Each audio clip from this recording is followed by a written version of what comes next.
Kent's politicians have been reacting to Labour leader Sir Keir Starmer's sacking of one of his shadow ministers over a tweet he deems anti-Semitic. Rebecca Long-Bailey's been asked to step down after retweeting an interview which Sir Keir said contained an anti-Semitic conspiracy theory. To talk more about this, I'm joined now on the line by Euan Philipps from Labour Against Antisemitism. Thank you very much for joining us this evening. What do you make of Sir Keir's sacking of his shadow minister? Well, I think it was a swift and decisive move by the Labour leader. Sir Keir Starmer has made tackling anti-Semitism one of his priorities. It was one of the sort of stones of his leadership campaign. And basically, when Rebecca Long-Bailey refused to apologise for the tweet that she shared and refused to delete the tweet, it didn't really leave him anywhere to go. So I think Labour Against Antisemitism welcomes the move. And I think it sends a really strong message to the rest of the Labour Party that anti-Semitism won't be tolerated. And some people are saying that this isn't a particularly good way to unify the party and that he's overreacted. Do you think that's fair? No, I don't think that's fair. I think we need to understand a bit more about the context within which this decision was reached.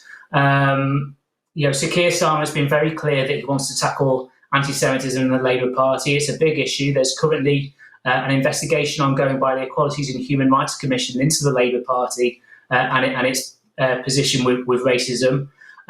Within the first few weeks of his leadership, he had to admonish some Labour MPs after they joined a Zoom chat meeting with former Labour members who'd been expelled for anti-Semitism. And that was really his sort of strong message, not to other Labour MPs not to mess around. And so this was really his only option. In terms of unity, I just don't believe that people who promote racist, anti-Semitic conspiracy theories have any place in frontline politics. And I'm sorry about that, but that's an old-fashioned view, and I think it's one that most right-thinking people will share. Basically, you can't unify with people who don't share the values and morals of your party. And the Labour Party needs to get back on track. It needs to be a clearly anti-racist party. And that means that there needs to be a very line on tackling anti-Semitism. And if that means that, members are going to be expelled, if that means that Labour MPs are going to find themselves, pushed to the margins, then that is the situation. And that's what just simply has to be done. And as you alluded to there a moment ago, Labour has struggled with allegations of anti-Semitism since 2016. Do you see that being rectified under the current leader?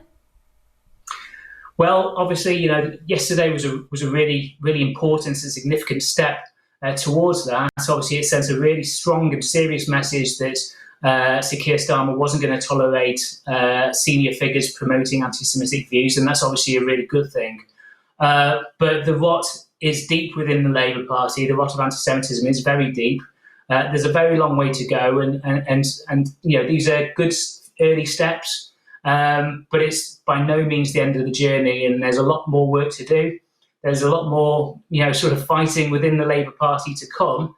But at the moment, I think still very optimistic, cautiously optimistic, but optimistic that Sir Keir Starmer is going to see this through. And he has to really, because, if he fails, that's really the end of the Labour Party as a viable party of government, in my opinion. Well, Euan Philipps from Labour Against Antisemitism, thank you very much for talking to us this evening. Thank you very much.